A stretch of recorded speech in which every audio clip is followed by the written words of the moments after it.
Hey everyone. Those of you who are familiar with America's seemingly never-ending culture wars already know that one of the most popular opinions on the political right in the United States is an opposition to so-called political correctness. The idea being that in contemporary American society, certain beliefs, certain viewpoints, certain attitudes, and certain cultural values have become the only ones that are deemed acceptable in polite society and in the public square, and that the dastardly forces of the political left are seeking to basically erase traditional values of all kinds from the public square in America.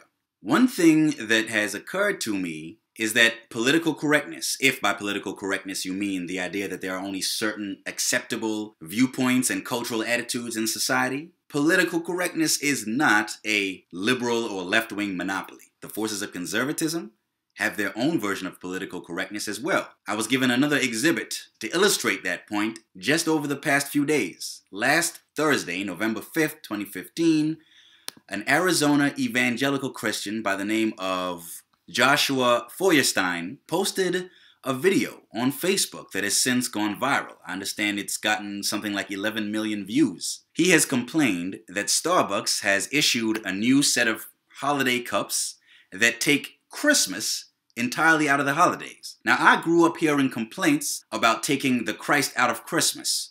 Those complaints were always closely associated with objections to the commercialization of Christmas and society's moving away from the original religious meaning of the holiday, namely celebrating the birth of Jesus Christ. But now it seems there are complaints that certain people, certain forces in society are taking Christmas as a whole out of the equation entirely. Now, Mr. Feuerstein said in his video, and I quote, "I think in the age of political correctness, we have become so open-minded, our brains have literally fallen out of our head. Do you realize that Starbucks wanted to take Christ and Christmas off of their brand new cups? That's why they're just plain red." So, Mr. Feuerstein decided to trick Starbucks into somehow putting Merry Christmas on its cups. He says, apparently the way it works is they can put your name on your cup if you want them to. So he went in and he actually told them his name was Merry Christmas. I suppose first name Merry, last name Christmas.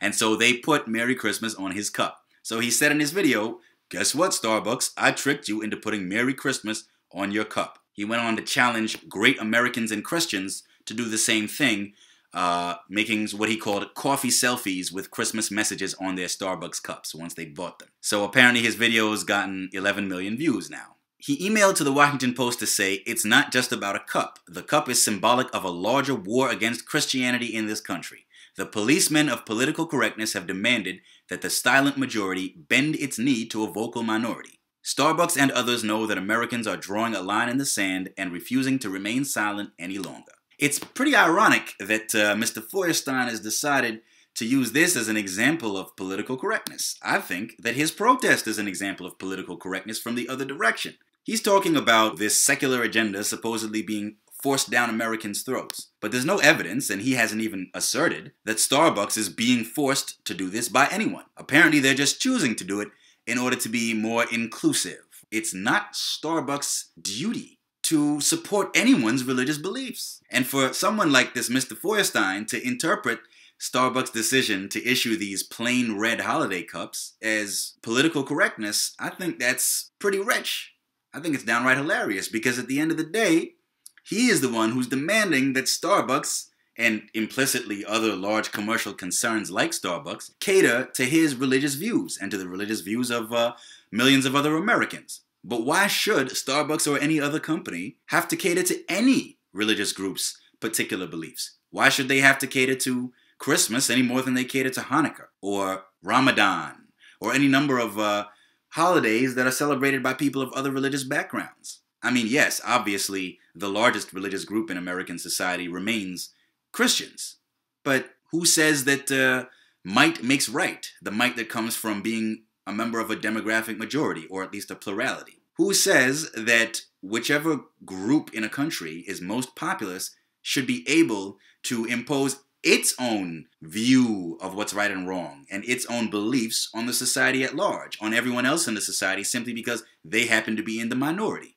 I have to disagree, and I think that that attitude is itself simply a conservative or right-wing version of political correctness. In much the same way that many people on the political left feel that only certain viewpoints are acceptable and that pushing back against them in any way is offensive and controversial and should be deemed unacceptable in the public square, now you have folks from the political right pushing back against that attitude, but trying to give the left, it seems, a taste of its own medicine. They're basically doing the same thing from the other wing of the political spectrum. They're trying to show that two can play at that game. Now that may be a useful lesson for folks on the left, but that doesn't make the effort morally right in principle, in and of itself. Two wrongs don't make a right. What duty does Starbucks have to cater to Christian beliefs, particularly in that way? It's not as if we're talking about a religious institution here. I think that conservative Christians who are up in arms over this issue are really contradicting their own principles here. You're not really standing up against the principle of political correctness. You just want to replace political correctness of the left-wing variety with political correctness of a more conservative variety. You want everyone in society, or at least companies like Starbucks, to cater to your views. That's really no better than left-wingers who say that it's unacceptable to criticize religions other than Christianity, whether it's Islam or what have you. I remember a few years ago, I think it was 5 years ago, on the anniversary of the atomic bombings of Hiroshima and Nagasaki, and I mentioned this in one of my earlier videos from last summer, Jon Stewart, commenting on the atomic bombings, referred to U.S. President Harry S. Truman as a war criminal and referred to the atomic bombings as war crimes. Well, a lot of uber-patriotic Americans protested that statement, and I guess Comedy Central felt enough heat that Jon Stewart backpedaled from his position. He issued an apology and hasn't, as far as I know, hasn't made noises of that nature ever since. I think that was another example of right-wing political correctness. I understand if your sense of patriotism is offended by the notion that President Truman was a war criminal or that the U.S. Nuking of Hiroshima and Nagasaki constituted war crimes. But at the end of the day, if you are willing to put that kind of pressure on a company like Comedy Central, simply because one of its hosts uttered that opinion, and you want to silence that opinion instead of engaging with it and disagreeing with it and trying to rebut it in a free and open dialogue, then, hey, how are you really any better than all of the left-wing purveyors of political correctness out there? You're just pushing your own version of political correctness. For that reason alone, I have no sympathy for this whole protest over Starbucks. I was raised in the Christian church too. And frankly, I'm not a fan of the commercialization and secularization of Christmas either. But that doesn't mean that it's the duty of other people in society at large to help me or any other Christian celebrate Christian beliefs and values. That's up to Christians themselves. I don't think that people of any particular religious background are entitled to that kind of assistance and that kind of indulgence from secular, non-religious institutions in society. It's your religion. It's up to you to practice it. And that in itself is an example of the fact that two can play at the game, many can play at the game of political correctness. But guess what?